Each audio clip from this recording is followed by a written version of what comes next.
बसंत पंचमी ये सिर्फ एक त्योहार नहीं है, ये जश्न है उस कहानी का जब इस पूरे ब्रह्मांड को पहली बार अपनी आवाज मिली थी।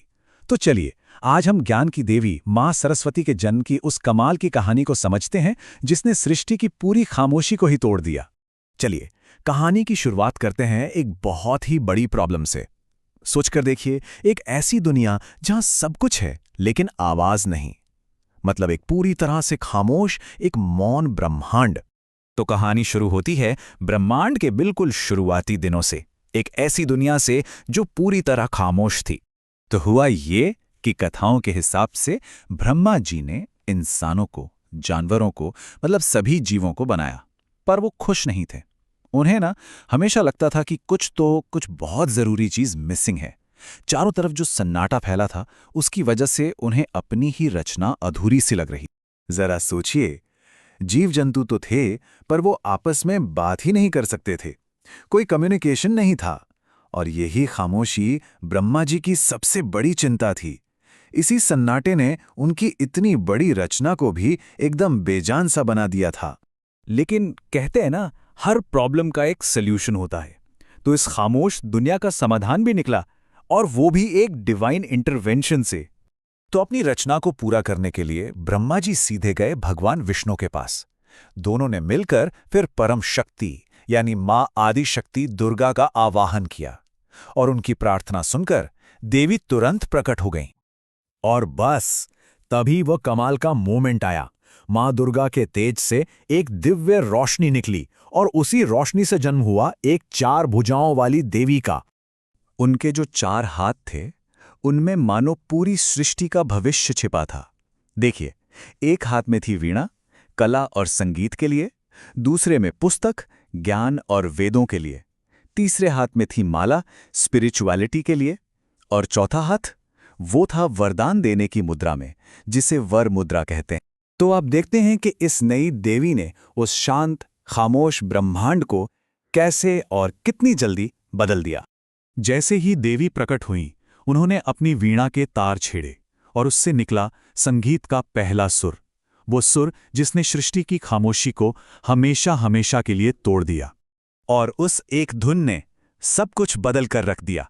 जितने भी जीव थे, उन्हें आवाज मिल गई। नदियों और झरनों से कलकल की आवाज आने लगी, हवा में भी सरसराहट गूंजने लगी। मतलब युगों का जो सन्नाटा था, वो एक ही पल में संगीत में बदल गया। देवी के इस चमत्कार को देखकर सभी देवताओं ने उन्हें नाम दिया सरस्वती, यानी वाणी, संगीत और ज्ञान की देवी। और इस तरह वो बन गई कला और विद्या की देवी। और जानते हैं, देवी सरस्वती के जन्म का यही दिन आज भी हर साल एक बड़े त्योहार के रूप में मनाया जाता है। इस त्योहार का नाम ही सब कुछ बता देता है। वसंत मतलब बाहर का मौसम, और पंचमी मतलब 5वां दिन। तो वसंत का 5वां दिन, ये वही दिन है जब मां सरस्वती प्रकट हुई थी। यहां तक कि पुराणों में ये भी लिखा है कि भगवान कृष्ण ने देवी सरस्वती को ये वरदान दिया था कि हर साल वसंत पंचमी के दिन उनकी पूजा पूरे विधि विधान से की जाएगी, और बस तभी से ये परंपरा हमेशा के लिए पक्की हो गई। वैसे जानकारी के लिए बता दें कि साल 2026 में ये शुभ त्योहार 23 जनवरी को है। और हाँ, ये दिन ज्ञान और कला से जुड़े लोगों के लिए तो बहुत ही खास होता है। तो सवाल यह है कि आज के समय में इस त्योहार को कैसे मनाते हैं, और इसके जो प्रतीक हैं उनका मतलब क्या है। देखिए, देवी सरस्वती के हर प्रतीक का एक बहुत गहरा मतलब है। जैसे वीणा है, वो कला, संगीत और हार्मनी को दिखाती है। पुस्तक का मतलब है दिव्य ज्ञान, वेद। उनका वाहन जो हंस है, वो पवित्रता और सच झूठ में फर्क करने की क्षमता का प्रतीक है। और माला, वो ध्यान और आध्यात्मिकता को दर्शाती है। अच्छा, इस त्योहार का एक खास रंग भी है, पीला। यह रंग वसंत में खिलते सरसों के फूलों की तरह नेचर की एनर्जी को दिखाता है। साथ ही इसे ज्ञान और कुछ भी नया सीखने के लिए बहुत शुभ माना जाता है। इसीलिए तो लोग पीले कपड़े पहनते हैं, और प्रसाद में भी केसरिया चावल जैसी पीली चीजें बनती हैं।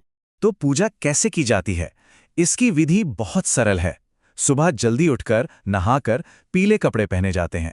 पूजा की जगह को साफ करके वहां देवी की मूर्ति या तस्वीर रखी जाती है। फिर उन्हें पीले फूल, चंदन और मिठाइयां चढ़ाई जाती हैं।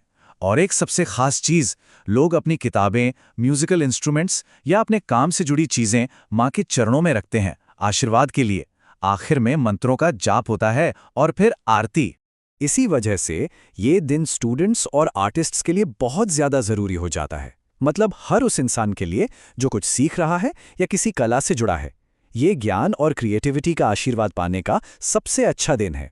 तो जैसे देवी सरस्वती की वीणा के एक सुर ने पूरे ब्रह्मांड में एक नई जान फूंक दी थी, वैसे ही हमारे जीवन में वो कौन सी आवाज़, कौन सा नज़ारा या कौन सा एहसास है जो हमें एक नई शुरुआत का सिग्नल देता है? इस सवाल पर ज़रूर सोचेगा। इसी के साथ हमारी आज की ये चर्चा यहीं खत्म होती है।